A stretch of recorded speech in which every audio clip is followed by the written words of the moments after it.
साहब की अगुवाई में चुनाव लड़ेंगे, निश्चित रूप से हमारी सरकार बनेगी, बाबा साहब भी सीएम रहेंगे। हाईकमान ने उनको ऐसा कहने के लिए कहा होगा, इसलिए उन्होंने कहा होगा। मैंने तो ऐसा नहीं कहा। छत्तीसगढ़ कांग्रेस में इन दिनों सियासी हलचल तेज हो गई है। नेता प्रतिपक्ष डॉक्टर चरणदास महंत के एक पुराने बयान को लेकर विवाद थमने का नाम नहीं ले रहा है। प्रचार अभियान के दौरान उन्होंने कहा था कि अगला विधानसभा चुनाव पूर्व उप मुख्यमंत्री टीएस सिंहदेव के नेतृत्व में लड़ा जाएगा। हालांकि बाद में उन्होंने सफाई देते हुए दावा किया कि उनके बयान को तोड़ मड़ोड़ कर पेश किया जा रहा है। महंत के इस बयान पर न केवल विपक्षी भाजपा बल्कि कांग्रेस के भीतर से भी प्रतिक्रियाएं सामने आ रही हैं। अब इस मामले में कांग्रेस के वरिष्ठ आदिवासी नेता और पूर्व मंत्री अमरजीत भगत का बयान सामने आया है। पूर्व खाद्य मंत्री अमरजीत भगत ने कहा कि भाजपा की रणनीति में कांग्रेस के नेता फंस रहे हैं। उन्होंने तंज कसते हुए कहा कि चरणदास महंत ने हाईकमान के निर्देश पर यह बयान दिया होगा। इसके साथ ही उन्होंने पीसीसी चीफ दीपक बैज पर भी सवाल उठाए। भगत ने कहा कि दीपक बैज आदिवासी नेतृत्व पर चुप क्यों हैं? कांग्रेस की आदिवासी नेताओं को लेकर क्या योजना और रणनीति है, ये उन्हें स्पष्ट करना चाहिए। भाजपा ने एक आदिवासी को मुख्यमंत्री बनाया तो कांग्रेस को भी इसके जवाब में ठोस रणनीति बनानी चाहिए। कांग्रेस में आदिवासी नेतृत्व को बचाना बहुत जरूरी है। महंत जी प्रदेश के हमारे सीनियर नेता हैं, नेता प्रतिपक्ष हैं, और हाईकमान ने उनको ऐसा कहने के लिए कहा होगा, इसलिए उन्होंने कहा होगा। बाकी मेरी चरणदास महंत जी से कोई बात हुई नहीं है। मैं सोचता हूँ कि जो भी बात है वो पार्टी प्लेटफॉर्म में होनी चाहिए, और इस प्रकार से चुनाव के बीच में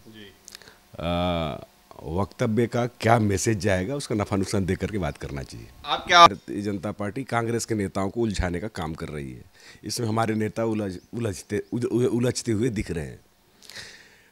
आदिवासी प्रदेश से बीजेपी ने आदिवासी को मुख्यमंत्री बनाया है, उसको आप किस प्रकार से उसका आप काउंटर करेंगे, ये आपका रणनीति और आपका कूटनीति पे असर पड़ेगा, आने वाले भविष्य पे असर पड़ेगा कि आप क्या करने जा रहे हैं और उसका रिजल्ट क्या आएगा।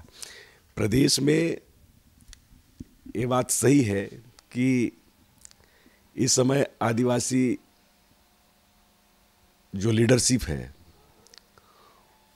उसको बचाने की जरूरत है। चलिए अब आपको बताते हैं कि दीपक बैज ने क्या कहा था। इस पूरे विवाद पर कांग्रेस के प्रदेश अध्यक्ष दीपक बैज ने भी मंगलवार को अपनी प्रतिक्रिया दी थी। उन्होंने कहा था कि फिलहाल हमारा पूरा ध्यान नगरीय निकाय चुनाव पर है। विधानसभा चुनाव अभी 4 साल दूर है।